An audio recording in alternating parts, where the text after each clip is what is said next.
जो धार्मिक न्यास की भूमि का जो अवैध कब्जा होते आया है, अतिक्रमण होते आया है। लाखों एकड़ जमीन जो मठ मंदिर देवालय का है, धार्मिक न्यास संबंधित एक पोर्टल रहे, उन सब जमीन को स्पेशल ड्राइव चला करके अतिक्रमण मुक्त कराया जाएगा। पोर्टल के माध्यम से पता लग जाएगा कि यह जमीन धार्मिक न्यास की है या नहीं है। से वहाँ के मठ मंदिर के लोग जो है बेच नहीं पाए, उसको दूसरे को दे नहीं पाए। एक बहुत बड़ी पहल बिहार में हो रहा है कि मठ मंदिर देवालय और धार्मिक न्यास की जमीन को संरक्षित करना। नमस्कार, आप देखना शुरू कर चुके हैं लाइव सिटीज को। मेरा नाम अभिषेक है। इस वक्त हमारी मौजूदगी बिहार के सचिवालय में है, जहां राजस्व एवं भूमि सुधार विभाग में बड़ी बैठक हुई है। बैठक में मुख्य एजेंडा मठ मंदिरों की जमीनों को लेकर था। अवैध कब्जा से अतिक्रमण खाली कराया जाएगा। मठ मंदिरों की जमीनों का सरकार पता लगाएगी और एक पोर्टल बनाया जाएगा जिसके माध्यम से पता चल सके कि कहाँ जमीन है मठ मंदिरों की। और इसको लेकर एक बड़ी बैठक की गई है जिसमें मंत्री जो राजस्व एवं भूमि सुधार विभाग के मंत्री हैं दिलीप जायसवाल वो भी थे। साथ ही साथ बिहार के कानून मंत्री मतलब विधि मंत्री संजय सिंह टाइगर भी थे और साथ ही साथ तमाम जो अधिकारी थे वो थे। न्यास परिषद के अध्यक्ष भी थे। तो एक बड़ी बैठक हुई है। बैठक में फैसला हुआ है मठ मंदिरों की जमीनों पर अब अतिक्रमण हटाया जाएगा और जिन लोगों ने घर बना लिया है उन पर बुलडोजर भी चलेगा। क्या कुछ कहा है मंत्री दिलीप जायसवाल ने, साथ ही साथ धार्मिक न्यास बोर्ड के जो अध्यक्ष है वो क्या कुछ कह रहे हैं वो भी सुनिए। मंदिर, मठ और देवालय की भूमि लगातार अतिक्रमण का शिकार हो रहा है और ऐसा देखा जा रहा है कि लाखों एकड़ जमीन जो मठ मंदिर देवालय का है उसको कैसे संरक्षित किया जाए, कैसे बचाया जाए, उसके लिए लगातार चिंता भी की जा रही है। आज हम लोगों ने धार्मिक न्यास परिषद और लॉ डिपार्टमेंट और जो हमारे राजस्व विभाग के अधिकारी हैं इनके साथ एक हाई लेवल मीटिंग हुई और हम लोगों ने इस पर जो है कुछ एसओपी बनाने का निर्णय लिया है कि कैसे हम धार्मिक न्यास परिषद के और मंदिर, मठ और देवालय के ज़मीन को बचा सकें, संरक्षित कर सकें।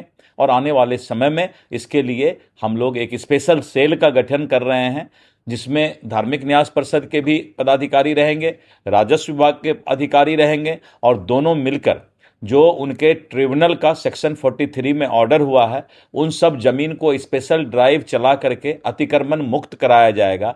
और साथ ही हम चिन्हित करेंगे कि और कितने ज़मीन हैं और उसको किसी तरीके से वहाँ के मठ मंदिर के लोग जो है बेच नहीं पाएँ, उसको दूसरे को दे नहीं पाएँ। तो इस सब बातों के लिए भी चिंता की जा रही है। तो एक बहुत बड़ी पहल बिहार में हो रहा है कि मठ मंदिर देवालय और धार्मिक न्यास की जमीन को संरक्षित करना। कई लोगों ने अवैध कब्जा कर लिया है, घर बना लिया। हाँ, उन पर भी अतिक्रमण पर भी चर्चा हुआ है कि जो ट्रिब्यूनल ने सेक्शन 43 में ऑर्डर किया है हम उसका भी कंप्लायंस करेंगे और इसके साथ साथ वर्तमान स्थिति का भी जो है अध्ययन स्पेशल सेल करेगी। आज एक अच्छी शुरुआत हुई है, पहले इसकी जानकारी आप लोगों को दे दीजिए। हम जो राजस्व विभाग और धार्मिक न्यास हैं एक जिम्मेवार लोग हैं जो इसकी शुरुआत आज से ही कर दिए हैं और आने वाले समय में इसका रिजल्ट भी दिखाई पड़ेगा। धन्यवाद। मैं इसके लिए अपने बिहार के माननीय राजस्व मंत्री श्री दिलीप जायसवाल जी और माननीय विधि मंत्री श्री टाइगर संजय सिंह जी को शुभकामनाएं देना चाहता हूं कि दोनों माननीय मंत्रियों ने एक बड़ी अच्छी पहल की। देखिए, धार्मिक न्यास का जो आज विषय आया है और जिस प्रकार से जो धार्मिक न्यास की भूमि का जो अवैध कब्जा होते आया है, अतिक्रमण होते आया है, तो आज की बैठक के बाद एक रूपरेखा बनाई जा रही है। बहुत जल्दी ही जितने भी हमारे बिहार के मठ हैं उन मठों की कितनी ज़मीन है, उनका कितना क्षेत्रफल है, ये सब डिटेल इन्फॉर्मेशन मैं अभी कुछ दिनों में सौंप दूंगा। सारी की सूची अभी धार्मिक न्यास में बनाई जा रही है। कितने जिलों में कितने हमारे मठ हैं, उन मठ के अंतर्गत कितनी ज़मीनें हैं, ये सब अभी बनाया जा रहा है। वो जल्दी वो कार्य पूर्ण हो जाएगा और उसके बाद हम लोग बैठकर उसकी एक सूची बनाकर, और जैसा कि आपने माननीय मंत्री जी से दिलीप जायसवाल जी से सुना कि यहाँ पर एक अलग धार्मिक न्यास संबंधित एक पोर्टल रहेगा, और कल होकर वो पोर्टल में मान लीजिए कोई ज़मीन की खरीद बिक्री होती है, वो तुरंत उस पोर्टल के माध्यम से पता लग जाएगा कि यह ज़मीन धार्मिक न्यास की है या नहीं है, और पता लग जाएगा जब ज़मीन है तो फिर उस पर कार्रवाई हो जाएगी।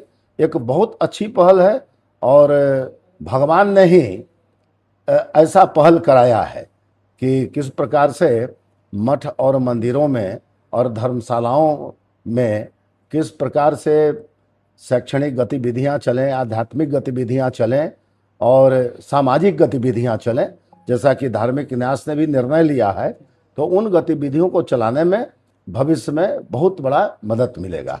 तो आपने सुना कि क्या कुछ होने वाला है, बिहार में बड़ा होने वाला है। मठ मंदिरों की जमीनों को लेकर सरकार ने बड़ा फैसला लिया है और अब जो है बड़ी पहल की गई है। बने रहिए लाइव सिटीज के साथ, हमारे यूट्यूब चैनल को सब्सक्राइब करिए। धन्यवाद।